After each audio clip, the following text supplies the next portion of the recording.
Olá, tudo bem com você? Aqui é Carol Tormena, se é a tua primeira vez por aqui, eu falo sobre prosperidade com propósito e no vídeo de hoje vou responder uma pergunta que tem relação com os relacionamentos no trabalho.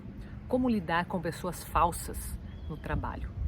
E eu vou responder isso com base no que eu peguei no capítulo de Mateus, no capítulo 7, a começar aqui pelo primeiro versículo que diz: não julgueis para que não sejais julgados, porque com o juízo com que julgardes sereis julgados, e com a medida em que tiverdes medido, hão de medir a vós. Então a primeira coisa, você vai falar assim: Carol, mas espera aí, o que tem a ver o julgamento com a questão da falsidade? Bom, tem tudo a ver, porque quando a gente coloca o nosso olhar para o outro e reconhece nele uma falsidade, nós temos que ficar muito atentos para que a gente não esteja julgando de forma injusta, de forma incorreta, com base em um pedaço de uma história, com base na visão de alguém. O julgamento ele vai estar ali, aflorado para que seja colocado em prática. Então, a primeira coisa que a gente tem que ter muito consciente é de que a falsidade, sim, é algo que eu preciso observar, que eu preciso reconhecer, mas cuide, porque você pode estar julgando, tá? Primeira coisa, a gente vai olhar sobre esse aspecto do julgar. Mas eu quero pegar para você aqui, mais à frente, o capítulo, ainda no capítulo 7, dentro do versículo 15. Tá? Se você quiser pegar na sua Bíblia, talvez esteja um pouco diferente a tradução, porque eu estou usando a Bíblia online aqui, tá? Mas diz assim, bom, Mateus 7, capítulo 15. Capítulo 7, versículo 15.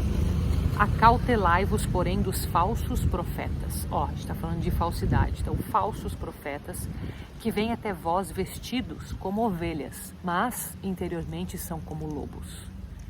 Então, nós precisamos ter cautela com os falsos profetas. Falsos profetas são aqueles, que parecem ser uma coisa e são outras. Se assemelha muito à questão da falsidade e pode trazer para a falsidade dentro do seu trabalho, tá? Como que você vai reconhecer esses falsos profetas? Já vem em seguida aqui no versículo 16. Por seus frutos os conhecereis. Pelos frutos que eles dão. Ou seja, aquilo que eles plantam vai dar um fruto. Que frutos são esses? Às vezes a gente olha para uma árvore na vida, eu estou aqui numa praça, A gente vê uma árvore e a gente não sabe do que árvore é aquela. Se você está acostumado com uma mangueira, você conhece um pé de manga, você vai olhar, vai reconhecer. Mas quem não conhece, só vai saber que é uma mangueira quando olha e vê uma manga. Ela conhece o fruto, conhece a manga, conhece a maçã. Então, pela fruta, conhece a árvore. Então é dessa forma que a gente tem que olhar quais são os frutos que essa pessoa está dando. De que forma? O que ela está dando na colheita dela? Ela está dando coisas boas ou coisas ruins? Ela está dando frutos de paz, dando frutos de harmonia, dando frutos de clareza, de transparência, de verdade? Ou parece que onde essa pessoa está tem confusão, onde essa pessoa está tem mentiras, onde essa pessoa está tem discordância, tem, enfim, pessoas irritadas, traz sentimentos de mais negativos do que positivos. Isso são frutos, tá? Então, você vai conhecer pelos frutos. Porventura, colhem-se uvas dos espinheiros ou figos dos abrolhos? E aqui ele está dizendo, quer dizer, se você está na frente de uma mangueira, você vai esperar o quê? Manga? Não vai ver outra coisa nela. Portanto, os frutos vão dizer quem é essa pessoa.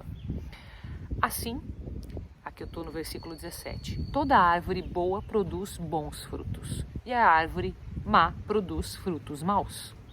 Não pode a árvore boa dar maus frutos, nem a árvore má dar bons frutos. Então não se iluda falando assim, não, mas acontece que fica justificando, não, mas essa pessoa puxa, mas foi sem querer, mas não foi isso que ela quis dizer. Observe, tá? Porque um erro é uma coisa, as pessoas erram e cometem erros e cometem danos. Mas se essa pessoa só comete erros, só comete dano, parece que por onde ela passa é só esse o fruto, cuidado, pode ser esse o fruto dela e não um descuido, tá? Toda árvore que não dá bom fruto, corta-se e lança-se no fogo. Portanto, pelos seus frutos os conhecereis. Mas eu quero voltar aqui, lembra que eu comecei falando do julgamento. Toda árvore que não dá bom fruto, corta-se e lança-se no fogo. Quem que vai fazer essa poda, esse corte e lançar no fogo? Não sou eu e não é você. Por isso que eu comecei falando da questão do julgamento, que já está lá no comecinho do capítulo 7 de Mateus. Não julgueis e não sereis julgados. A gente tem que ter essa visão para olhar para essa passagem aqui dos falsos profetas. Porque senão eu vou cair naquele perigo de julgar a pessoa e eu mesmo vou querer já cortar essa pessoa como se fosse a árvore que está dando maus frutos e já vou querer atirar no fogo. Mas não é o nosso papel esse. Quem vai fazer isso está na mão de Deus. Deus que é o justo juiz, Deus que conhece os corações, Deus que sabe os pensamentos e que sabe quem que é o falso profeta de verdade, quem não é. A gente pode se enganar. Então a gente tem que ter isto em mente em primeiro lugar, de que não sou eu e não é você que vai julgar a pessoa. Mas a gente tem que estar atento, porque existem sim os falsos profetas que estão se vestindo em pele de cordeiro, mas por dentro são verdadeiros lobos. Primeira questão que eu quero que você tenha em mente. Agora eu quero ir com você, para o Evangelho ainda de Mateus, mas no capítulo 9, ali dos versículos 18 a 26. Ele diz o seguinte: enquanto Jesus estava falando, um chefe aproximou-se e inclinou-se profundamente diante dele e disse: minha filha acaba de morrer, mas vem, impõe tua mão sobre ela e ela viverá. Jesus levantou-se e o seguiu junto com os seus discípulos. Nisto, uma mulher que sofria de hemorragia há 12 anos veio por trás dele e tocou a barra do seu manto. Ela pensava consigo: se eu conseguir ao menos tocar no manto dele, ficarei curada. Jesus voltou-se e ao vê-la disse: coragem, filha, a tua fé te salvou. E a mulher ficou curada e a partir daquele instante. Chegando à casa do chefe, Jesus viu os tocadores de flauta e a multidão alvoroçada e disse: retirai-vos, porque a menina não morreu, mas está dormindo. E começaram a caçoar dele. Quando a multidão foi afastada, Jesus entrou, tomou a menina pela mão e ela se levantou. Essa notícia espalhou-se por toda aquela região. Aqui termina a palavra da salvação, glória a vós, Senhor.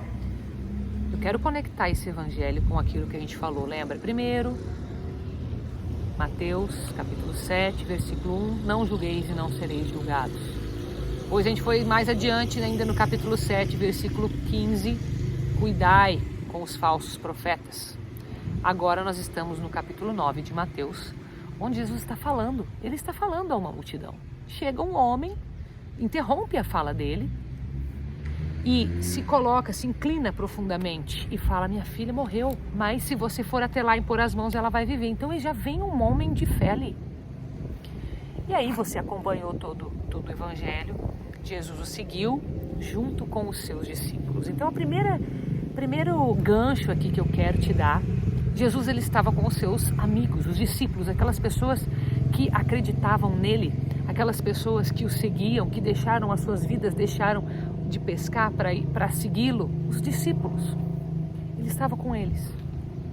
Então isso é muito importante para que eu e você tenhamos as pessoas que acreditam na gente próximas da gente. Então no teu trabalho, você está reconhecendo os falsos profetas, as pessoas falsas, está tirando o teu julgamento, fala: nossa, eu sei, mas eu vou observar e eu não vou julgar. Mas você vai se cercar daquelas pessoas que te conhecem, que te seguem, que te apoiam, que estão com você nos momentos fáceis e nos difíceis, como os discípulos com Jesus. Isso é muito importante, porque quando chegar alguém que tem muita fé em você, como este homem que chegou e interrompeu uma fala de Jesus para pedir: minha filha está morta, mas se você for até lá, ela vai viver. Quando chegar alguém com fé, essa pessoa que colocou essa fé em você vai te guiar por um caminho onde você estará junto com os seus amigos, com os seus discípulos. Não seus discípulos no sentido aqui de Jesus, de seguir, não. Aquelas pessoas que acreditam em você, que vão te apoiar ao longo do caminho. E no meio do caminho, outras pessoas vão te tocar, outras pessoas doentes vão te tocar, querendo melhorar, querendo a cura. Então, alguns talvez desses falsos profetas, dessas pessoas que estão aí vivendo na mentira, vivendo na falsidade, algumas delas talvez queiram ser curadas, queiram mudar de vida, não queiram aquilo. E talvez vendo em você um exemplo de alguém que é reto, que segue a Jesus, que não julga as pessoas, talvez ali ela veja uma oportunidade de você, junto com você, junto com seus amigos, de se converter. Aqui a gente tem que colocar, né? A gente não está se comparando com Jesus. Jesus é o Messias, é quem curou. Mas veja, se nós temos que segui-lo, imitá-lo nas suas ações, então nós podemos também transmitir essa luz. Jesus está dentro da gente, principalmente pela Eucaristia. Então a gente é capaz de levar isso para o nosso trabalho. Se você acreditar que você leva esta luz, você sabe que ao longo do caminho, algumas pessoas doentes, aquelas como essa mulher que sangrava há anos, vai poder parar de sangrar. Então alguns que são falsos podem se converter. Por isso que a gente não pode julgar, tá? Mais um segundo ponto, que é muito importante. Jesus, ele continuou o seu caminho e caminhou até a casa desse chefe, cuja filha estava morta, nas palavras do chefe, mas nas palavras de Jesus, dormia. Mas quando Jesus falou, ela dorme, retirai-vos, porque ela só está dormindo, o que as pessoas começaram a fazer com ele? Caçoar dele. Deixa eu ler aqui de novo, ó. Chegando à casa do chefe, Jesus viu os tocadores de flauta e a multidão alvoroçada e disse: retirai-vos, porque a menina não morreu, mas está dormindo. E começaram a caçoar dele. O que Jesus fez? Ele parou? Ele foi dar bronca nessas pessoas? Ele foi dizer que não era para fazer, que não era o momento? Não, o que ele fez?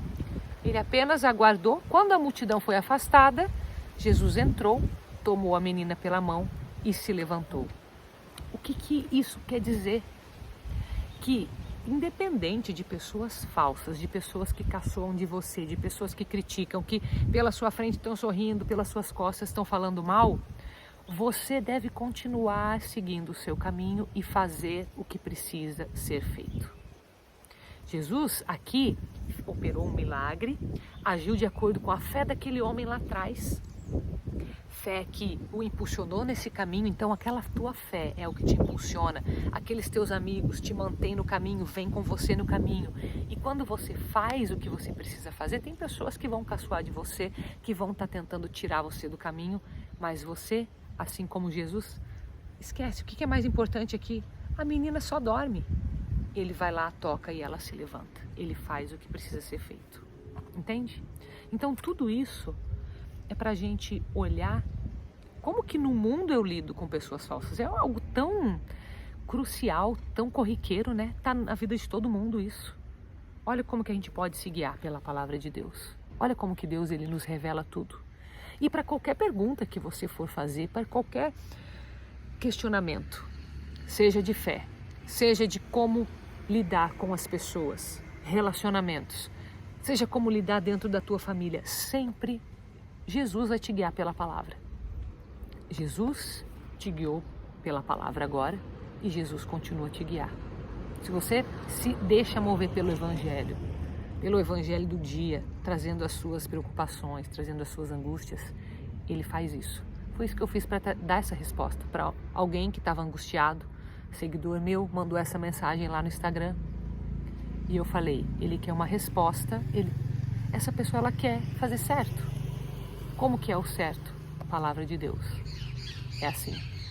Então, se você acha que isso é algo importante, que ajuda as pessoas a serem melhores, andar mais no caminho de Deus, me ajuda a crescer esse canal. Se você curtir o vídeo e compartilhar, isso vai acontecer. E eu te agradeço. Um beijo, fica com Deus.